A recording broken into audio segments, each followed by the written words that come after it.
Democracies do not die because of violent interventions. They die because of daily acts of lawlessness and impunity, because of extremism devoid of restraint and forbearance, because of disloyalty to the nation by leaders and citizens.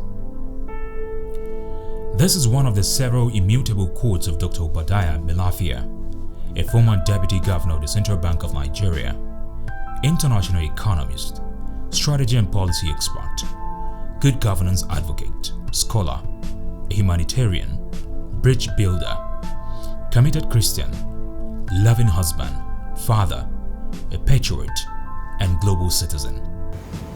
I met Obadiah Mailafia on a beautiful, faithful birthday of a great friend of mine. It was our first meeting. And I wouldn't forget when we set eyes on each other. I was not as prayerful as I am today, but there was one wish I always asked the Lord, is to give me the best husband in the world.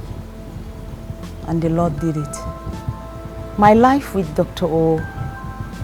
Obadiah Mailafia has been one of the best moments of marriage. You know, I used to wonder how very unfortunate some people got married to the wrong people, but that was different in my own case, because all the happiness that I needed in this lifetime that only God can give, the earthly ones, Obadiah Mailafia fulfilled everything that I needed. And he loved our children so dearly. He is a man with a very deep sense of history.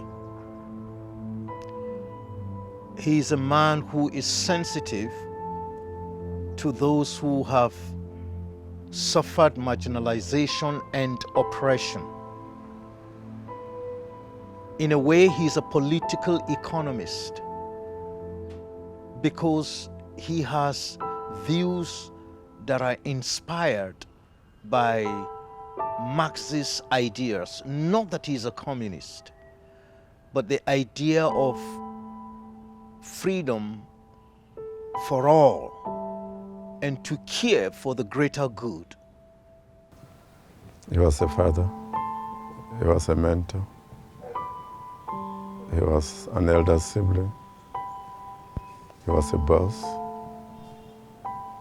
and he was a thoroughbred humanist and a well-groomed servant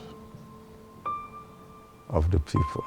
He gave me one of the most profound counsel that has helped me in my career trajectory. And he said to me, Gloria, since you have chosen law, then you must be willing to bleed it when you're cut. If I have turned out right in the legal profession, or if I am turning out right, then it is in part because of that counsel.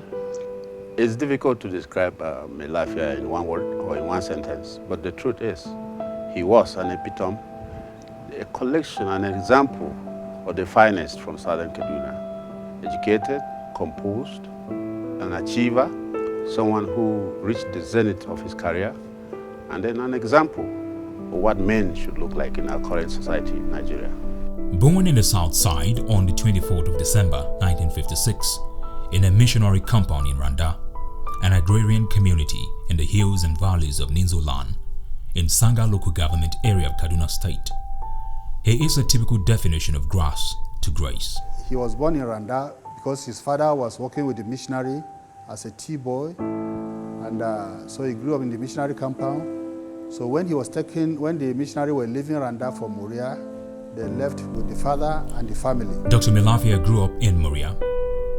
He obtained elementary education at Musha Sudan United Mission School from 1964 to 1969, before proceeding to Mada Hills Secondary School, Akwanga, in Nasarawa State from 1970 to 1974. His brilliance and love for education earned him Bachelor's of Science degree in Politics, Economics and Sociology from the prestigious Ahmadu Bello University Zaria in 1978. Also, he obtained a master's degree from the same institution. Afterwards, he won a French government scholarship to the University of Clermont-Ferrand in 1985 and obtained a certificate in French civilization. Mailafia later proceeded to Oriel College, UK as a Foreign and Commonwealth Office scholar. And then he left to do his PhD in Oxford University. Incidentally, the same 89 also, I went to the UK. And guess who I met? I just met him. You know, and then I met him in the UK. So the relationship basically has continued through the years. Now, here's something about him. Most people think of him just political because of his political ambitions, his being a presidential candidate, but in truth, he's also a historian. For his career opener, Dr. Mailafia's national service began in Ondo State between 1978 and 1979 at Akoko Anglican Grammar School, Arigidi, Kari. Afterwards, he returned to the Ahmadu Bello University Zaria as a lecturer and graduate assistant under the current Chief of Staff to the President, Professor Ibrahim Gambari, from 1980 to 1982. A teacher, lecturer, researcher, scholar, mediator, consultant and lots more locally and internationally, Dr. Mailafia drafted a concept note which was adopted by the board of the African Development Bank, leading to the establishment of New Partnership for Africa's Development, NEPAD, and was also a member of the AFDB and the United Nations Economic Commission of Africa, UNECA, Joint Committee. Dr. Mailafia was recalled home from the AFDB by former President Olusegun Obasanjo to serve as Deputy Governor of the Central Bank of Nigeria between the year 2001 and 2006, during which he played a key role in the banking reforms of 2005 to 2006 that led to reduction, mergers and acquisition of commercial banks from 89 to 25 consolidated and viable banks in the country. Mailafia can also lecture in French. He has written 5 prominent books used in French universities, and he was a great economist, a very great economist, renowned. And he wasn't only just a deputy governor of Central Bank. Remember the ACP? He was the deputy governor, Africa Caribbean. He was an associate professor in the University of London. And I still know a man who once sent for him. He came from Europe, here in Nigeria, the former head of state, Babangida, and congratulated him for refining his son, making what he is today, University of London. I think he gave him a car. Mailafia rejected. He said, "It is a work I have done for my son, and I can do it more and more." He was begged to collect that car. He never collected it. And let me also make it clear. Mailafia, before his demise from earth, he was an advisor to 16 different central banks globally. Spain, Jordan, Germany, Canada, many of them, France, many of them. He was advisor to about 16 central banks. He was also an active participant in the negotiations that led to Nigeria exiting from the Paris Club group of indebted nations.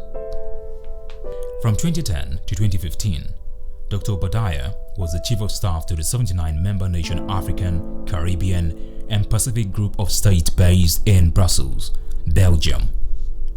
In 2019, he contested for the presidency of the Federal Republic of Nigeria under the platform of the African Democratic Congress, a decision influenced by the famous historic handshake of the coalition of the Middle Belt Forum, the Afenifere, Ohanaeze Ndigbo, and Pandef of Niger Delta. Mailafia was an advocate for good governance with the poor on his mind. He was vocal and conscientious on the state of the nation, especially the killings of genocidal proportions ravaging the Middle Belt and most parts of the country. The North ceased to exist a long time ago. It ceased to exist with political Sharia, what President Olusegun Obasanjo called political Sharia. It ceased to exist after the killings in Dogonahawa. It ceased to exist after the killings of the Benue priests who were saying mass. It ceased to exist with every malicious killing our people, raping our women, slaughtering children, even tearing up the wombs of expectant mothers and putting their babies under the sword. It died with the Old North.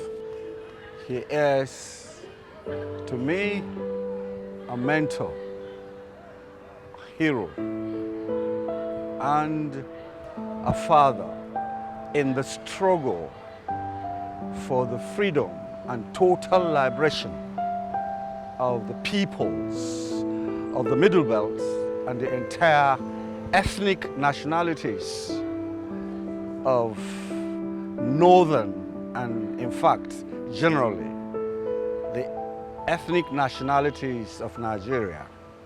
He is being an apostle and a prophet for the freedom of the original owners of the land called Nigeria today. Well, Dr. Mailafia contributed a lot to the Middle Belt struggles because he stood for the masses and he stood for the oppressed. And for us in the Middle Belt, of course, we know that we do not have that luxury. And of course, he was one person that was fighting for the liberation of the entire people of the Middle Belt. And I'm also an official of the Middle Belt, and he participated actively in the affairs of the Middle Belt until his demise. Certainly has been a vacuum, but a vacuum that can be filled because there are so many highly talented young people. So first and foremost, we want them, the young people, to learn from his commitment to society, his commitment to God, his commitment to values, his commitment to development, so that let them reproduce Obadiah Mailafia all over the place. News of the death of Obadiah Mailafia hit the Nigerian media on Sunday, the 19th of September 2021. I felt, I said, God, I wish it's my life you would have taken and leave Mailafia to accomplish what he has started in this. He is a voice to the voiceless. He is a man that loves people. Shocking, heartbreaking, let me say, because definitely Dr. Mailafia was a household name in Nizon. Well, it was very shocking and very painful, I must say, to me and our individuals. And for us in Nasarawa State, it was a very sad moment for us, and it remains a very dark moment for us in Nasarawa State. Official statement from the hospital attributed his death to COVID-19, a claim many have continued to question, following the various concerns the late scholar raised about threats to his life. I love Nigeria, and I'm not joking. Like Mandela, I can say that if needs be, I'm prepared to give my life for Nigeria. Many are of the opinion that Mailafia died a martyr. Yes, I believe my husband died a martyr. He is indeed a martyr for truth, for righteousness, and for justice. And I tell you, the blood of martyrs has always watered the grounds for greater revolutions to the glory of God. But whatever the case may be, time is like ever-shifting sand. It is never at a standstill. Yet in those mires of sand, some people leave their mark and are remembered for their actions and achievements. Rest in peace, Dr. Obadiah Mailafia.